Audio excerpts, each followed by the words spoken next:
স্বামী বিবেকানন্দ কিভাবে সারা বিশ্ব জয় করেছিলেন তা এই ভিডিওর মাধ্যমে বলতে চলেছি। স্বামী বিবেকানন্দ সারা বিশ্বে তার জ্ঞান, আধ্যাত্মিকতা এবং মানবতার বাণী প্রচার করে বিশ্ব জয় করেছিলেন। তার কর্ম এবং চিন্তাধারা কেবল ভারত নয়, পুরো বিশ্বের মানুষকে প্রভাবিত করেছে।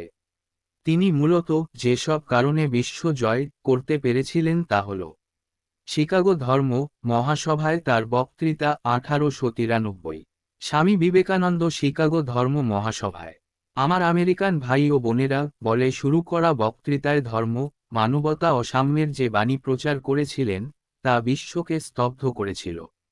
তিনি ভারতের আধ্যাত্মিক জ্ঞান ও সম্প্রীতির মর্মার্থ বিশ্ববাসীর কাছে তুলে ধরেন। ভারতীয় দর্শন ও আধ্যাত্মিকতার প্রচার। বিবেকানন্দ প্রাচীন ভারতীয় দর্শন, বিশেষত বেদান্ত ও যোগের গুরুত্ব পশ্চিমা সমাজের কাছে পৌঁছে দেন।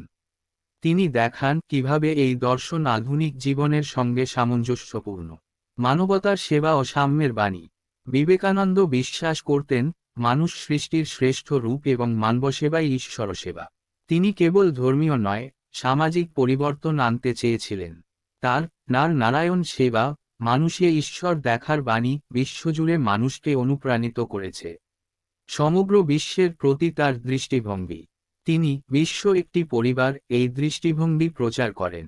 তিনি বিশ্বাস করতেন সব ধর্ম একই লক্ষ্যের দিকে নিয়ে যায় এবং পারস্পরিক সম্মান ও সহমর্মিতার মাধ্যমে বিশ্ব শান্তি অর্জন সম্ভব।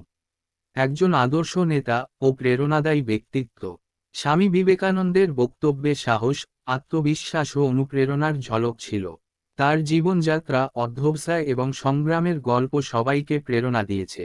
রামকৃষ্ণ মিশনের প্রতিষ্ঠা। তিনি রামকৃষ্ণ মিশন প্রতিষ্ঠা করে সারা বিশ্বে আধ্যাত্মিকতা, শিক্ষা, স্বাস্থ্যসেবা এবং দারিদ্র্য দূরীকরণের কাজ শুরু করেন। এইসব কর্মকাণ্ডের মাধ্যমে স্বামী বিবেকানন্দ শুধু ভারতীয় আধ্যাত্মিকতার প্রচারকই ছিলেন না, বরং তিনি বিশ্বকে একটি নতুন দৃষ্টিভঙ্গি দেখাতে পেরেছিলেন। তার চিন্তাধারা আজও সারা পৃথিবীর মানুষের মধ্যে অনুপ্রেরণার উৎস। তো বন্ধুরা, এইটাই আজকে বলার ছিল। ভিডিওটা ভালো লাগলে অবশ্যই পাশে থাকবেন।